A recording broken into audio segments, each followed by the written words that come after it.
आपका शिक्षण विधियाँ और उसके जनक कौन है। जैसे आपसे मल्टीपल चॉइस क्वेश्चन पूछा जा सकता है कि मोंटेसरी जो विधि है, मोंटेसरी जो मेथड है, टीचिंग मेथड है, इसका जनक का नाम क्या है, फादर ऑफ मोंटेसरी मेथड। वैसा बहुत सारी टीचिंग मेथडोलॉजी है जिसके फादर से क्वेश्चन पूछा ही पूछा जाता है। तो बहुत ही आसान है याद रखना। जैसे सबसे पहला मेथड की जिसकी हम लोग बात करेंगे वो है आपका मोंटेसरी मेथड, जिसका जनक है आपका मारिया मोंटेसरी। तो ये जो आपका मोंटेसरी मेथड है जिसकी जनक मारिया मोंटेसरी है, इसका कुछ कोर प्रिंसिपल है जहां से भी क्वेश्चन जो है आपका एग्जाम में फ्रेम होता है। तो क्या क्या कोर प्रिंसिपल है अगर हम लोग बात करें मोंटेसरी मेथड का, तो सबसे पहला कोर प्रिंसिपल में आता है रेस्पेक्ट फॉर द चाइल्ड। जो भी बच्चे आप पढ़ा रहे हैं उस बच्चे के प्रति आपको क्या करना होगा, उसको रेस्पेक्ट करना होगा।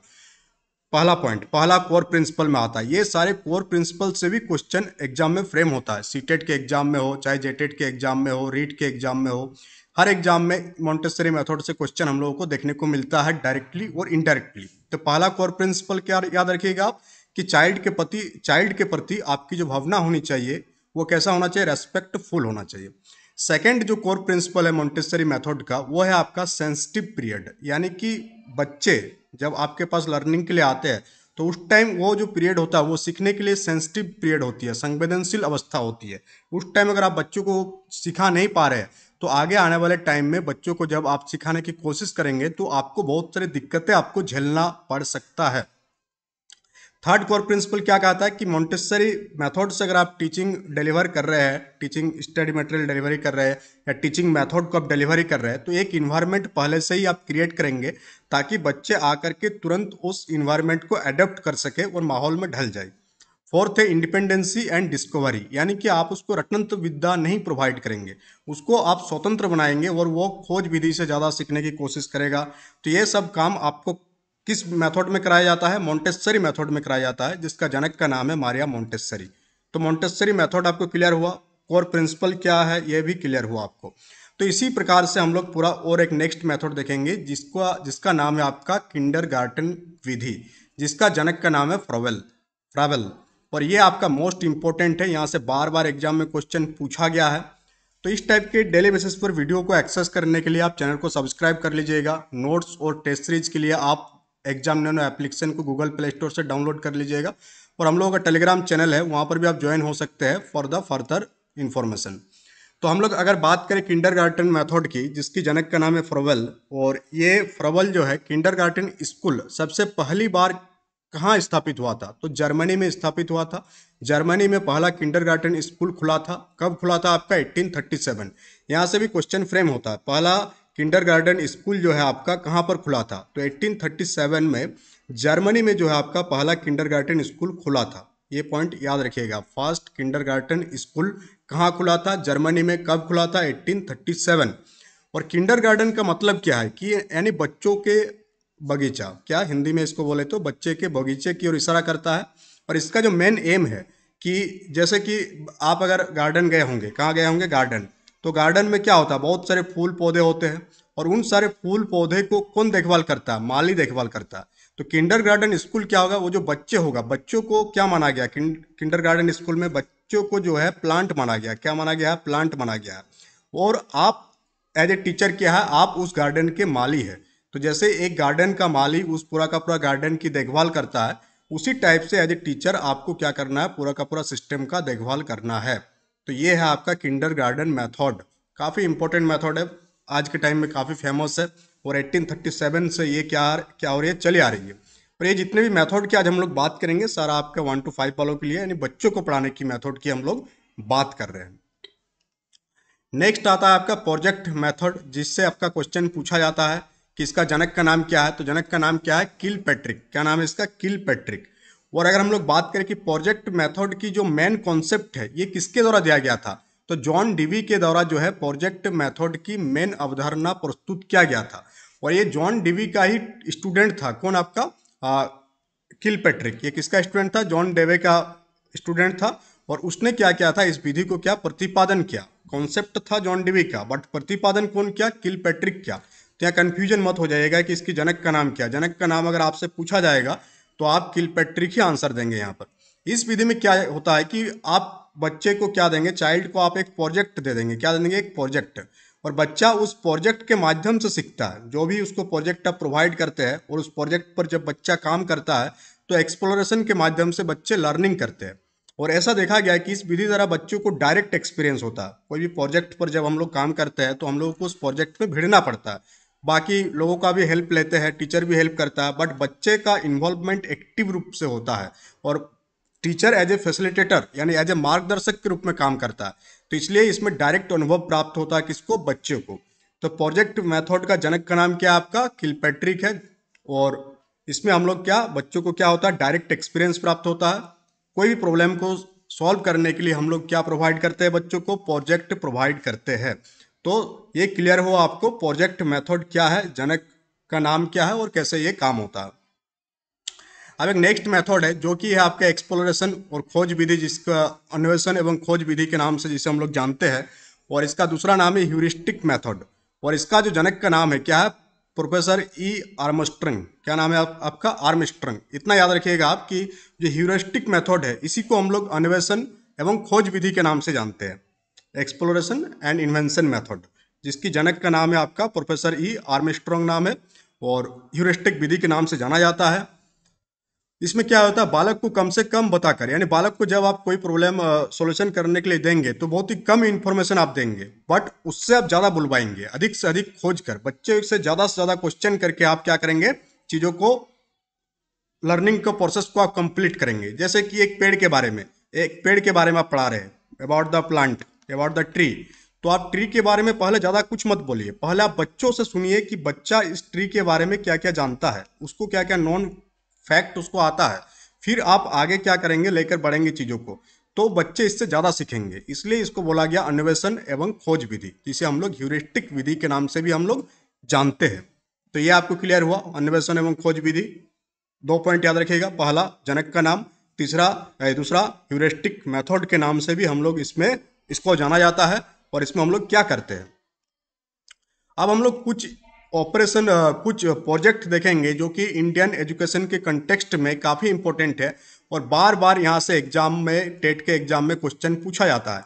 जैसे कि ऑपरेशन ब्लैक बोर्ड, ये डायरेक्ट क्वेश्चन पूछा जाता है कि ऑपरेशन ब्लैक बोर्ड कब लॉन्च हुआ था?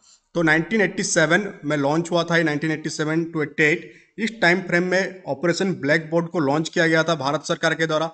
तो ये ऑपरेशन ब्लैक बोर्ड का क्या मतलब होता है? पहला तो ऑपरेशन शब्द है।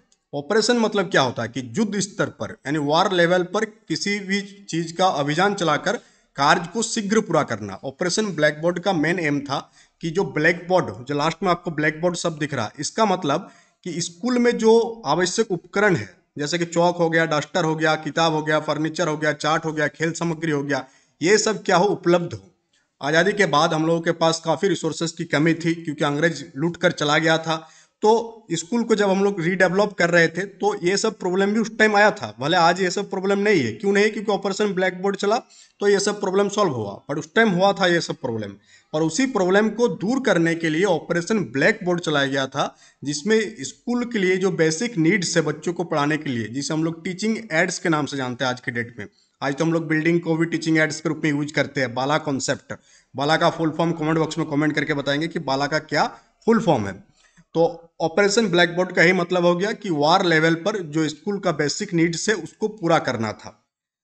और किस लेवल के स्कूल में? प्राथमिक विद्यालय में जो न्यूनतम आवश्यक सुविधा है वो प्रदान करना था। तो यहाँ से यही क्वेश्चन पूछा जाता है कि इसका कब यह स्टार्ट हुआ था? तो 1987 टू 88, आप याद रखिएगा ये पॉइंट।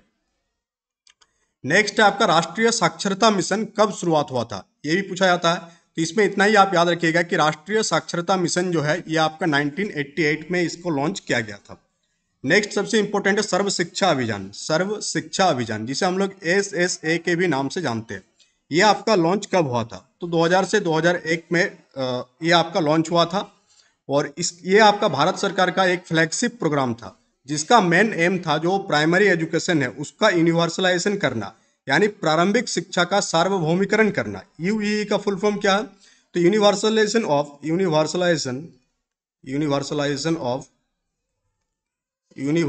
Of elementary education. तो भारत का जो प्राथमिक शिक्षा है उसको क्या करना? सार्वभौमिक करना। ये मेन एम था आपका किसमें? सर्व शिक्षा अभियान में। वो सर्व शिक्षा अभियान का टैगलाइन क्या था? सब पढ़े सब बड़े टैगलाइन था। आप बचपन में देखे होंगे स्कूल में ये पूरा का पूरा डायग्राम बना रहता था। किताब में भी जो सरकारी किताब आता था उसमें ये आपका पिक्चर रहता था। तो इसमें यही पूछा जाता है कि प्रारंभिक शिक्षा का जो सार्वभौमिकरण है, यूनिवर्सलाइजेशन है, ये किस योजना के तहत, किस प्रोग्राम के तहत किया गया था? तो सर्व शिक्षा अभियान के तहत इसका स्टार्टिंग हुआ था। और हम लोग क्या जानते हैं कि 86 जो संविधान संशोधन हुआ था उसमें क्या अनिवार्य किया गया था कि 6 टू लेकर के 14 ईयर्स तक के जो आयु वर्ग के बच्चे हैं उसके लिए हम लोग मुफ्त और अनिवार्य शिक्षा हम लोग प्रोवाइड करेंगे, जो आज भी कंटिन्यू है। तो यहाँ तक ये 3 पॉइंट आपको सर्व शिक्षा अभियान से याद रखना है। पहला तो यू का फुल फॉर्म, ये आपका लॉन्च कब हुआ था सर्व शिक्षा अभियान, और कौन कौन से एज ग्रुप को हम लोग फ्री में एजुकेशन प्रोवाइड करते हैं, और कौन सा संविधान संशोधन में इसका प्रावधान किया गया था, जो कि आज के डेट में हम लोगों का मौलिक अधिकार भी है। अब एक आता है मोस्ट इंपोर्टेंट, जहां से बार बार आज की डेट में क्वेश्चन फ्रेम हो रही है, वो है आपका new educational national education policy. क्या आपका नेशनल एजुकेशन पॉलिसी, राष्ट्रीय शिक्षा नीति, जो आज के डेट में जो फंक्शन में है, तो इसको कौन लॉन्च किया था या इसका जनक कौन है? तो डॉक्टर कस्तूरी रंगन इसका जनक है। 2020 में इसको लॉन्च किया गया। किसके द्वारा लॉन्च किया गया? Ministry of human resource and development, MHRD के द्वारा लॉन्च किया गया। और इस MHRD का नाम आज के डेट में बदल दिया गया। क्या बदल दिया गया? इसका नाम रख दिया गया शिक्षा मंत्रालय। क्या कर दिया गया? शिक्षा मंत्रालय। पहले क्या नाम था? Ministry of human resource and development. ठीक है, अब नाम क्या है इसका? शिक्षा मंत्रालय है। तो अब जो एकेडमिक पैटर्न है वो चेंज कर दिया गया। नेशनल एजुकेशन पॉलिसी 2020 के बाद पहले क्या होता था कि 10+2 का सिस्टम चलता था। बिफोर, पहले इस एजुकेशन पॉलिसी को आने से पहले जो एकेडमिक स्ट्रक्चर था वो 10+2 का था। क्या था? 10+2।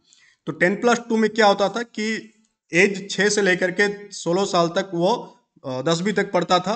फिर आपका 16 टू 18 तक 11-12 होता था। अब इसको चेंज किया गया। क्या किया गया? इसको 4 भागों में बांटा गया। पहला बांटा गया आपका फाउंडेशनल, दूसरे को कहा गया प्रिपरेटरी, तीसरा को कहा गया मिडिल, और चौथा को कहा गया सेकेंडरी। यानी कि अब जो स्ट्रक्चर है, अब न्यू स्ट्रक्चर क्या है, ये स्ट्रक्चर से क्वेश्चन पूछा जा सकता है आपसे। तो अब जो स्ट्रक्चर है वो 5+3+3+4 है आपका, जो कि पहला आपका 10+2 था। दोनों का आप जोड़ेंगे तो 12 ईयर्स का एजुकेशन था पहले। कितना का? 12 ईयर्स का। अभी भी 5, 3, 8, 3, 11, फिर 15। अभी जो क्या है 15 ईयर्स किया गया। तो यहाँ आप देखेंगे तो यहाँ जो आपका 10+2 जो था, वहाँ 6 क्लास, जब बच्चा का एज 6 होता था वहाँ से स्टार्ट होता था आपका एजुकेशन।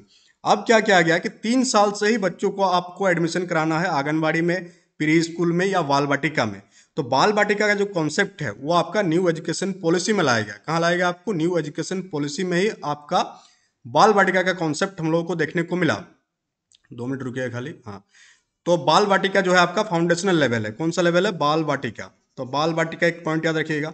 दूसरा जो आपका आंगनबाड़ी है, आंगनबाड़ी भी आपका फाउंडेशनल लेवल है। और इसमें आपको एडमिशन कब कराना है? जब बच्चा का एज कितना है? 3 साल है। बच्चा का एज कितना? 3 साल है, तब आपको बाल वाटिका में देना है। फिर बच्चा का एज जब 6 से 8 होगा, बच्चा का जब एज 6 से 8 होगा तो 2 साल उसको क्लास 1 और 2 में बिताना है। फिर जो ये 5 स्ट्रक्चर कंप्लीट हो गया। 3 साल कहाँ दिया? 3 साल वो बाल वाटिका, आंगनबाड़ी, ये सब में दिया। 2 साल क्लास 1 और 2 में कंप्लीट किया। अब नेक्स्ट स्टेज आता है, प्रिपरेटरी स्टेज आता है। तो वहाँ पर जो एज ग्रुप होता है वो एज 8 से लेकर के एज 11 तक होता है। और इसमें वो क्लास 3 से लेकर के, यानी क्लास 3 से लेकर के क्लास 5 तक अपना पढ़ाई कंप्लीट करता है। फिर जो नेक्स्ट स्टेज आता है, इसे हम लोग मिडिल स्टेज कहते हैं। उसमें आपका कितना है? कब एज, किस एज ग्रुप से एंट्री होगा? 11 से लेकर के 14 एज ग्रुप तक में आपको बिताना है क्लास 6 टू 8, जो कि मिडिल एज के नाम से जाना जाएगा। अब सेकेंडरी कहा गया पूरा 9 से लेकर के 12 तक, एज ग्रुप 14 से लेकर के 18 तक। पहले हम लोग जब क्लास 11-12 में आते थे उसे हम लोग सीनियर सेकेंडरी कहते थे। बट अब नया education policy, new education policy में, नेशनल एजुकेशन पॉलिसी में आपका क्या कहलाएगा? सेकेंडरी कहलाएगा। ठीक है, अगर आप क्लास 12 में भी पढ़ रहे हैं तो आपका जो डिग्री कहला जाएगा, या आप जो भी कहेंगे उसको, तो सेकेंडरी के नाम से हम लोग जानेंगे। तो ये स्ट्रक्चर आपको याद रखिएगा। इस पर बार बार इसलिए जोर दिया जा रहा है क्योंकि बार बार यहाँ से क्वेश्चन फ्रेम हो रहा है एग्जाम में। अब एक लास्ट है आपका महिला शिक्षा पर राष्ट्रीय समिति, जो बना था ये 1958 में बना था। और इसे हम लोग दुर्गाबाई देशमुख समिति के नाम से भी हम लोग जानते हैं, जिसमें किस चीज़ पर जोर दिया गया? महिला शिक्षा पर, फीमेल एजुकेशन पर जोर दिया गया। आज़ादी से पहले फीमेल एजुकेशन का स्थिति उतना बढ़िया नहीं था भारत में, जो आज के डेट में हम लोग को देखने को मिलता है। इसी चीज़ को मिटिगेट करने के लिए, यानी फीमेल को एजुकेशन में इंक्रीज करने के लिए और थोड़ा प्रोत्साहन करने के लिए एक समिति बनाया गया था, जिसका नाम था दुर्गाबाई देशमुख समिति, और ये एक नेशनल लेवल का कमेटी था जिसका पूरा फोकस था महिला शिक्षा पर। अब हम लोग देखेंगे कुछ आयोग और समितियां जो आपका आज़ादी से पहले ही बना, किसके लिए बना, भारत में शिक्षा व्यवस्था को संभालने के लिए। तो सबसे पहला आता है चार्ल्स वुड समिति जो 1854 में बना था, जिसे हम लोग भारतीय शिक्षा का मैग्ना कार्टा के नाम से भी जानते हैं। जो पहले का एजुकेशन जो था भारत का गुरुकुल सिस्टम था, और उसको खत्म कौन किया, उसको अंग्रेज लोगों ने खत्म किया। तो इस सब में बड़ा बड़ा नाम आता है, जैसे वुड डिस्पैच के भी आता है, एक मेकाले का नाम आता है। तो ये लोग क्या किया, भारतीय शिक्षा पद्धति को तहस नहस कर दिया। तो वही एक 1854 का चार्ल्स वुड समिति, जिसे हम लोग भारतीय शिक्षा का मैग्ना कार्टा के नाम से भी जानते हैं। बट क्या आप कुछ कह नहीं सकते इसमें हम। सेकंड है आपका हंटर शिक्षा आयोग, जो कि आपका 1882 से लेकर के 1883 तक आया। और ये लोग भी कोशिश किया महिला शिक्षा यानी महिलाओं को शिक्षा में लाने को, क्योंकि पहले क्या था, महिलाओं को स्कूल जाना अलाउ नहीं था। ये सब चीज़ें जो रूढ़िवादी सिस्टम था भारत का, ये चलती आ रही थी। इसको अंग्रेजों ने थोड़ा बहुत, ईश्वर चंद्र विद्यासागर का नाम इसमें बढ़िया सा आता है, सावित्रीबाई फुले का नाम आता है। जो लोग कोशिश किया था कि महिला क्या करे, आगे आए एजुकेशन सिस्टम में। तो यहाँ पर महिला शिक्षा का विकास उद्देश्य था हंटर शिक्षा आयोग का। कब आया था ये पूछा जाता। फिर एक आया था आपका जसपाल समिति, जो कि आपका आज़ादी के बाद का समिति है, 1992 से लेकर के 1993 के बीच। तो इसमें टारगेट लिया गया था शिक्षा बिना बोझ का। पहले के टाइम में क्या होता था कि बच्चों पर बहुत ज़्यादा बोझ डाला जाता था। बोझ इन द सेंस कि जो पाठ्यक्रम था, सिलेबस था, वो काफ़ी हार्ड था। आज के डेट में अगर आप क्लास 5 का पाठ्यक्रम देखेंगे और आज से 20-30 साल पहले का पाठ्यक्रम देखेंगे, सिलेबस देखेंगे, अगर आपके पास अपने चाचा पापा दादाजी का किताब होगा आपके पास, तो देखिएगा वहाँ पर आपको आकाश जमीन का अंतर दिखेगा। पहले का क्लास 5 का जो सिलेबस था आज का क्लास 8 के सिलेबस का बराबर था। और क्या था कि काफ़ी सब्जेक्ट पढ़ना पड़ता था जो बिना काम का सब्जेक्ट होता था। तो उसी चीज़ को मिटिगेट करने के लिए, कम करने के लिए, शिक्षा ताकि बोझ ना बने, बच्चा उसको एंजॉय करे, तो एक समिति बनाया गया जिसे हम लोग जसपाल समिति के नाम से जानते हैं। और इसका मेन उद्देश्य था शिक्षा क्या, बिना बोझ का। फिर आपका आता है डॉक्टर एस राधाकृष्णन आयोग, जो कि आपका 1948 से 49 आज़ादी के जस्ट बाद बना, ताकि क्या हो सके, इंडिया में जो यूनिवर्सिटी का जो एजुकेशन है, यानी कि जो हायर एजुकेशन है, उस पर हम लोग काम कर सके। यानी इसे कहा जाता है राष्ट्रीय विश्वविद्यालय शिक्षा आयोग। इसमें मेन फोकस था हायर एजुकेशन पर। उस टाइम अगर देखेंगे जब भारत आज़ाद हुआ था, तो बड़े बड़े यूनिवर्सिटी में किसका किसका नाम आता था, कलकत्ता यूनिवर्सिटी का नाम आता था, मद्रास यूनिवर्सिटी का नाम आता था, उधर आपका इलाहाबाद यूनिवर्सिटी का नाम आता था। तो ये कुछ ही यूनिवर्सिटी था और इतना बड़ा इंडिया में। फिर इन सब आयोग के आने के बाद काफ़ी यूनिवर्सिटीज़ का स्थापना किया गया, आईआईटीज़ का स्थापना किया गया। ये सब चीज़ें इसके बाद ही हुआ है, आज़ादी के बाद। तो अपना आज के डेट में जो हायर एजुकेशन सिस्टम है वो काफ़ी अच्छा है। बट पहले टाइम में जब आज़ादी हुआ था उस टाइम उतना बढ़िया नहीं था, क्योंकि अंग्रेज था यहाँ पर। फिर हो गया कि पांचवा है आपका, पांचवा एक आयोग है जहाँ से बार बार क्वेश्चन पूछा जाता है, कोठारी आयोग। कि कोठारी आयोग कब आया था और कोठारी आयोग का मेन एम क्या था। तो कोठारी आयोग का एम क्या था कि शिक्षा में इस टाइप के हम लोग शिक्षा प्रोवाइड करेंगे कि बच्चे के अंदर सामाजिक उत्तरदायित्व यानी सोशल रिस्पॉन्सिबिलिटी और उसको मोरल एजुकेशन भी मिलते रहे, ताकि वो क्या देश के प्रति वफादार हो, देश के प्रति ईमानदार हो। ये मेन उद्देश्य था कोठारी आयोग का, जो आया था 1964। फिर 2012 में एक आयोग आता है जिसका नाम है आपका जस्टिस JS वर्मा समिति। इसका जो मेन काम था वो था कि जो शिक्षकों की दक्षता है, टीचर का जो इफिशियंसी है, उस पर समय समय पर जांच होगा। जैसे पहले क्या होता था, आज भी बहुत जगह होता है, बहुत स्टेट में यही हाल है, अपना स्टेट यही हाल के चक्कर में पड़ा हुआ है।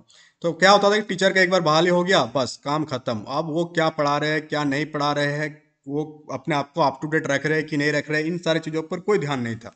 तो उसी को मिटिगेट करने के लिए शिक्षकों की दक्षता पर समय समय पर जांच लाया गया। तो वो इंटरनल एग्जाम वगैरह लिया जाता है। जैसे आज की डेट में क्या है कि हम लोगों को आप बीएड डीएलएड कर लिए, क्या कर लिए, बीएड कर लिए डीएलएड कर लिए, उसके बाद क्या आप टीचर बन जाते हैं? नहीं बनते आप। फिर आपको टेट एग्जाम देना पड़ता है कि आप हाँ दक्ष है पढ़ाने के लिए, टीचर एलिजिबिलिटी टेस्ट। अगर आप बीएड में तो आप 4 साल पढ़े ही कि कैसे पढ़ाना होता है, डीएलएड में आप पढ़े 2 साल की कैसे पढ़ाना होता है आपको। सॉरी, बीएड भी 2 साल ही होता है, 4 साल जो इंटीग्रेटेड वाला। तो टेट लिया जाता है। टेट के बाद क्या होता है, टेट के बाद फिर आपको कंपटीशन एग्जाम देना होता है, वो तो बच्चों को छांटने के लिए। फिर आपका ज्वाइनिंग होता है, फिर आपका धीरे धीरे फिर बीच बीच में टेस्ट वगैरह लिया जाता है। तो ये सब JS वर्मा समिति के बाद से ही स्टार्ट हुआ। तो इस प्रकार से इस सेशन